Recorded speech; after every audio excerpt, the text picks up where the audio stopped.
Good morning, good afternoon, good evening. I hope you're having a beautiful day whenever you're listening to this. I'm here, I'm sitting on the stairs. I have my two cats next to me, and I have my tea, and I have a stack of books because I'm doing some research for a paper I'm writing. And I felt a hit of inspiration to talk about something that I want to talk about. So here we are. Episode 2 or episode 3 we're recording, and what I want to talk about today is the power of human relationships.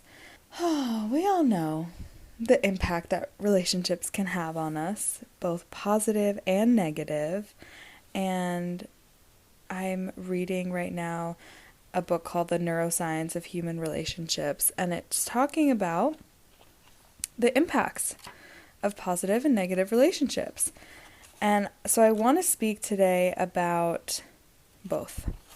So let's start with friends.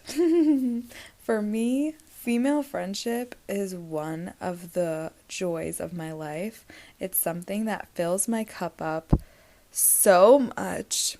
There is, for me, just something so healing and powerful and lovely about spending a day with my girls, my sisters. I grew up with sisters, and it just makes me so happy to spend time with my friends and just shoot the shit, hang out. One of my friends brings her baby. We get some baby kisses in.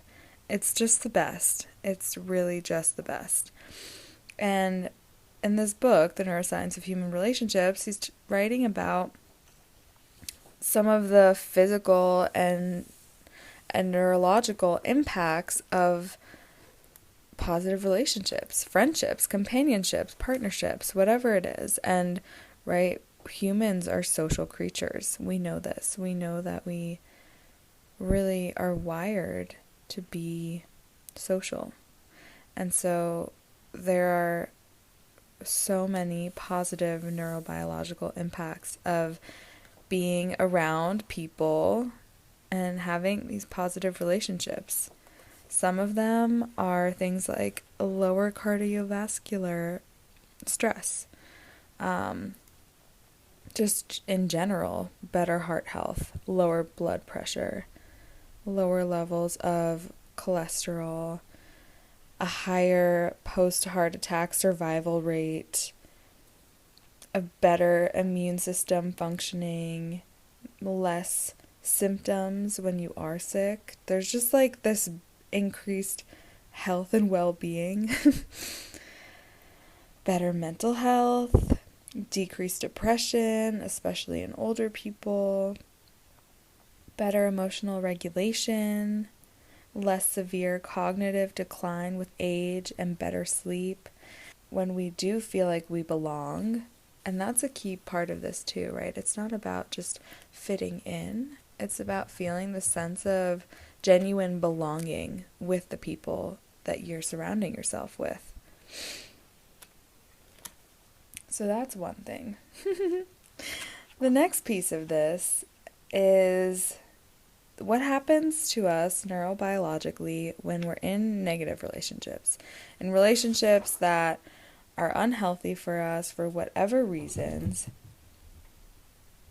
there are impacts on our bodies. We have higher levels of stress hormones when we're in these situations, especially in women. This has been especially measured in women who are in unhappy marriages. There's higher levels of stress hormones. I mean, to me, that's pretty obvious. If you're constantly interacting with somebody who is causing stress in your life, you're gonna have more stress hormones in your body compared to isolation. So if a woman is single and she's not in a relationship, and maybe she's stressed out about that, she's still better off than being in an unhappy relationship.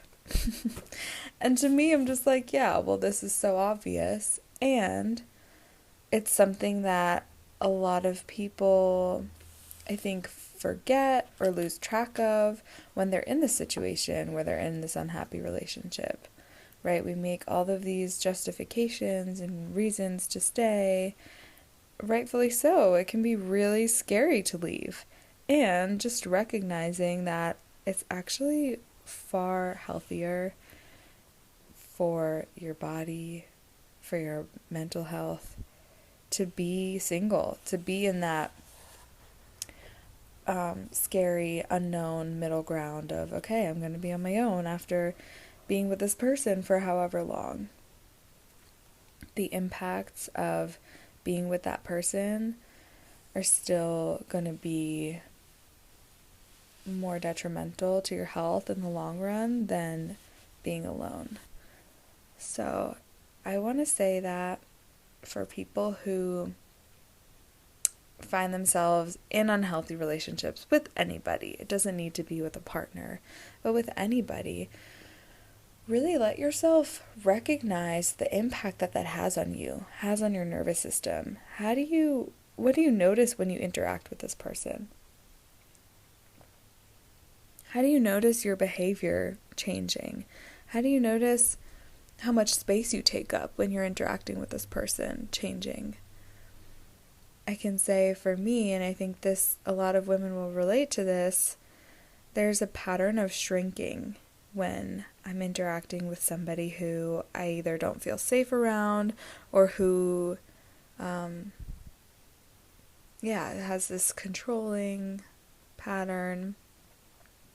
To keep myself safe, for years I learned to shrink, to placate, to make myself smaller, be agreeable, and just say, okay, well, yeah, let's go with whatever you want. And that works as a strategy of protection to keep me safe when I feel unsafe. And I will say that as an adult who has free will and I'm making my own choices and, we have the freedom to choose safety, sometimes it just looks different than what we've known. And so choosing safety that's sustainable sometimes means leaving the safety, the mechanism for creating safety that we've used for years and years. And that can feel really scary. It can feel unsafe when you first start doing that. And I'll just say, when I first started cutting out my shrinking pattern and being more myself, even in the face of relating with people who I've usually would shrink around in the past, it created conflict. Like, people who have benefited off of you staying small, you being agreeable, you compromising parts of yourself, will throw a little fit when you stop doing that, when you show up as more of yourself. And it can be a lot to handle.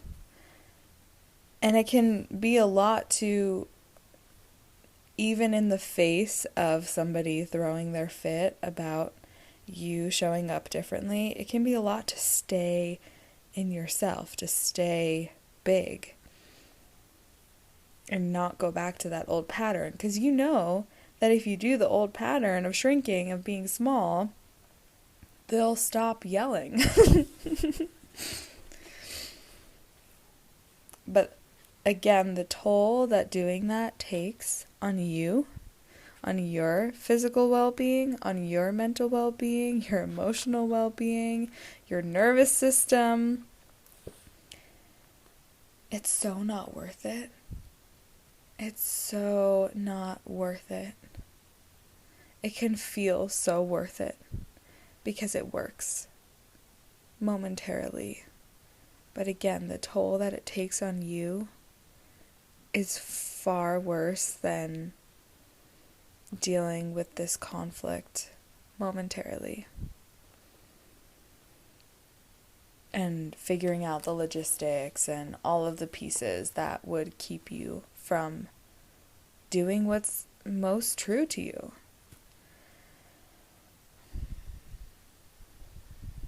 I'm kind of dancing around this because I don't want you who are listening to think that I'm saying, okay, everybody needs to break up with their partners. That's not what I'm saying. And so I'm not even speaking specifically about romantic relationships that are unhealthy, but I don't want to dance around it. So I want to actually speak directly to that because I have found myself in unhealthy romantic relationships, and I have seen time and time again friends, clients, acquaintances, stories from women online finding themselves in these unhealthy relationship patterns, and the strength that it takes to leave, to end the relationship. And one of my friends spoke to this so beautifully yesterday. She said something like, sometimes I get so mad that I'm the one who has to do this work because this person who I'm in a relationship with won't. That I'm the one who has to leave. That I'm the one who has to be strong and do the healing because they won't. And I just relate to that so much, and I think so many of us who are doing this work do, because it can be it's so hard. And it can be really hard when we're showing up and putting in the effort to heal our relationships, change these patterns that we recognize are unhealthy, and the people around us don't want that change. And the people that we're in relationship with are not willing to meet us halfway for their own reasons. And I have so much compassion for that because I get it. It's really hard and it can be really scary, and I get it why some people don't choose to lean into this kind of work and this way of life. There's a quote that goes, "Trauma is the change that we didn't choose, and healing is the change that we do choose." Something like that. And for me, there's so much power in the healing process, because like this quote is saying, it's exactly that. It's reclaiming your choice. It's reclaiming what choice you do have now over circumstances that you didn't choose. And when I think about what I experienced in this past year in my relationship and what I learned, it can really be summed up in one word of reclamation. And so I want to leave you with an encouragement. If you feel inspired and stuck at the same time, if you feel inspired to change, inspired to show up more powerfully, to be more yourself, to find this belonging with people who can meet you where you are, and if you feel sick of unhealthy relationship patterns, and if you feel stuck in them, I want to encourage you to, first of all, be honest with yourself about that, where you are. Recognize that it's not where you want to be. It's not where your potential is. And know that you do get to have relationships that reflect the growth and the healing that you're doing. And I encourage you to reach out, either to me, to a therapist, to somebody in your life who can hold you to a higher standard, who can walk with you as you do this work, remind you of who you actually are when the people in your life will try and tell you who they want you to be.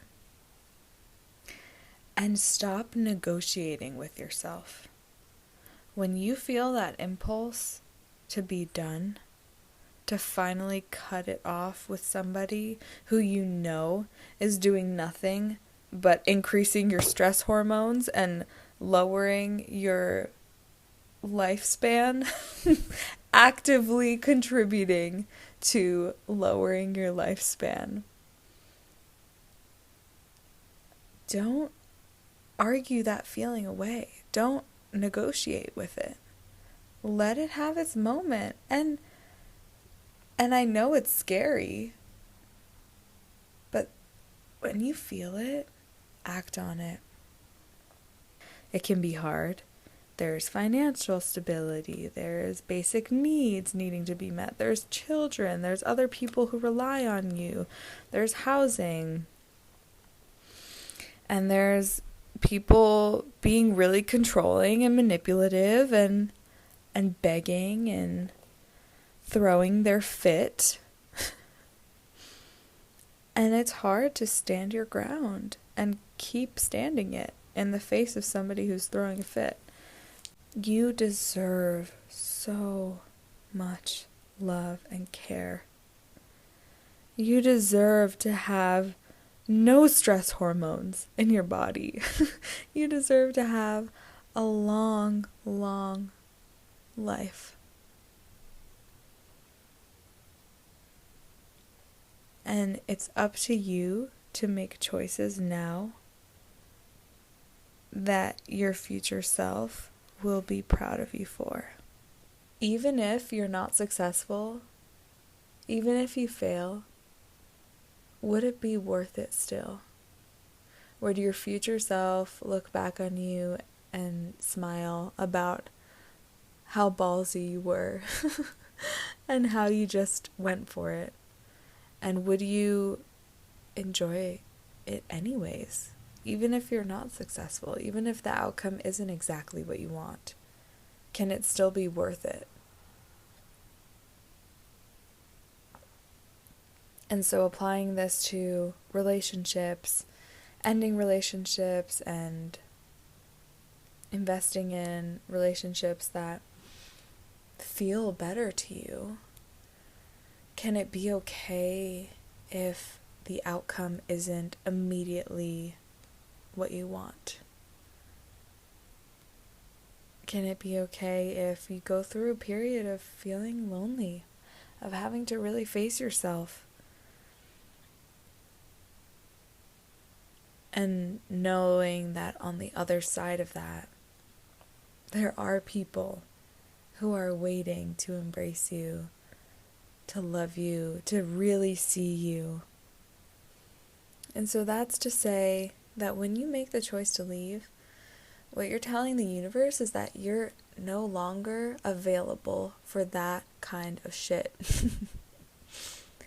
And what will happen if you stick with it is, by you raising your standards, the people who are there, who are on that level of standards of relationship, who have that kind of communication that you crave, who are able to hold space for you, they're there, they're out there.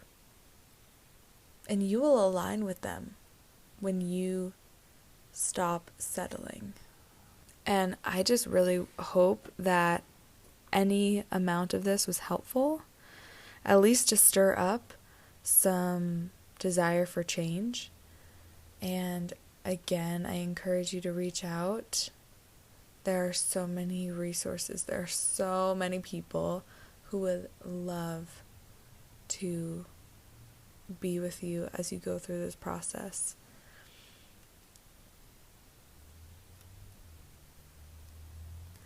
I'm here. You know where to find me on TikTok, on Instagram, my email, and I do have a website coming soon that will be a great place for us to connect. And until then, you're welcome to reach out on TikTok, on Instagram. It's Talia Matz, Talyamatz. And yeah, this was a more heavy episode, but it's really important to be honest about these things, to talk about them. Because I don't want any of you to feel stuck, to feel like you don't have another option other than staying in a relationship that is hurting you. There's always something you can do, even when it feels like there aren't. I promise you there are. And sometimes it takes talking to somebody to realize, oh, right, I can do that. Oh, yeah, okay, I can do that. That's available for me. So I really encourage you to reach out. And remember the power of feeling that genuine belonging. As a human, it is your right to feel that. I remember when I first felt this sense of true belonging. Like I had been seen, finally, for the first time in my life, it felt like. And I was still being accepted. It was at a conference, and we were doing a feedback exercise where we go down the line and receive and give feedback from strangers, people that we just met, basically, telling us things like what their experience of us is, basically, just from seeing us in a room for one day. And I was shocked at how many people could see right through me and see me so clearly after knowing me for less than a day. There were people, some of the things that people said were, I can tell that you're trying to be cool, or not even trying to be cool, but trying to be tough. I can tell that you're trying to be perfect and have the right things to say and sound smart and all of these things that I was like, oh my gosh, why do they know this? Because I thought that my little trick was working. I thought that I was hiding well. And people told me that no, I wasn't. That they could see exactly what I was trying to hide. That I was really scared and had a lot of hurt and pain that I was going through. And I was trying to hide that. And people could see right through me. And when I heard this, I was just like, oh my gosh. That's, first of all, hard to hear. That I'm not doing as good of a job as hiding as I thought I was.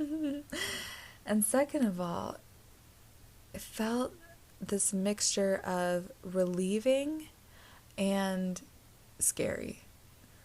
And it was relieving to be seen because I didn't need to keep hiding. That's what I was learning, was that it wasn't working anyways.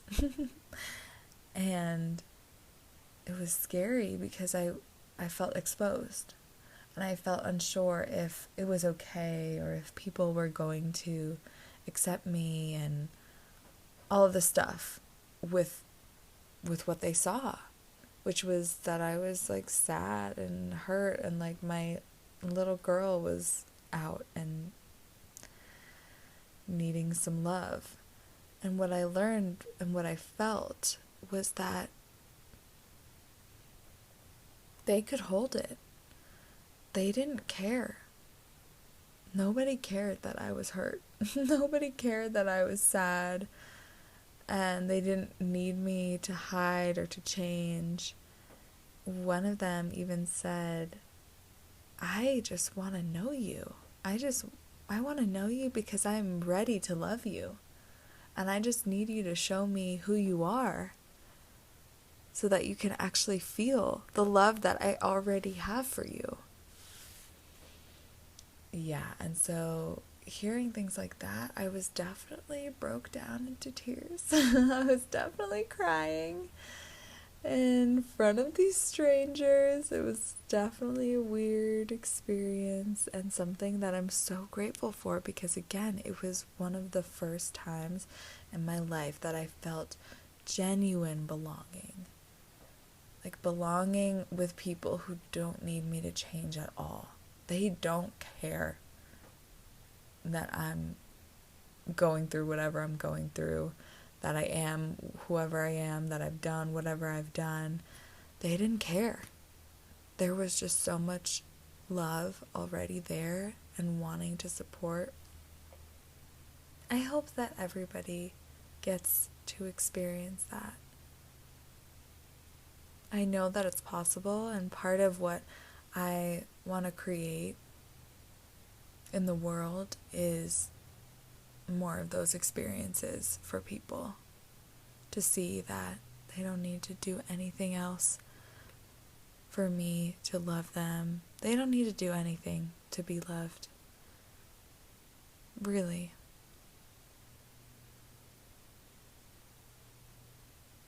One way you can feel this starting today is with yourself. Say to yourself, you don't need to do anything for me to love you. I already love you. It's unconditional love. And so many of us don't receive that and don't know how to receive it or to give it or what it even is. But it's one of the most natural things.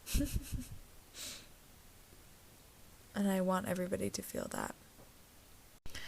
Okay, so we've talked through a lot today.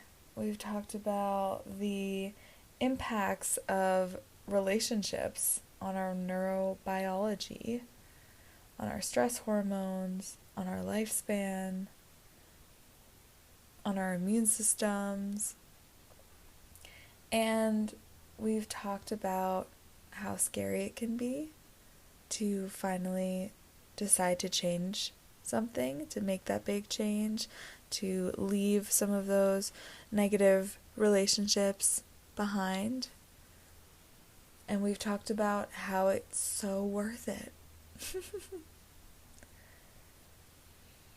And we've talked about one of the first steps to feeling that genuine belonging is cultivating it with yourself, for yourself.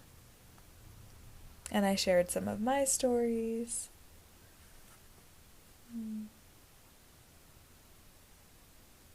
If you enjoyed today's episode, and if you thought of anyone while you were listening, if you thought of anyone who might benefit from hearing this, or might relate to it, or want to be part of this conversation, send it to them. Start that conversation. And if you were somebody who felt called out or felt like, yeah, I relate to this, I, again, encourage you to reach out. There are people who are waiting to support you. And there are people who are waiting to hear your story. Thank you so much for being here with me, for spending this Sunday morning with me. I am going to get some coffee and edit this now, and I'm so, so glad that you're here. Again, thank you for listening. Go ahead and follow the podcast, and I will see you next week.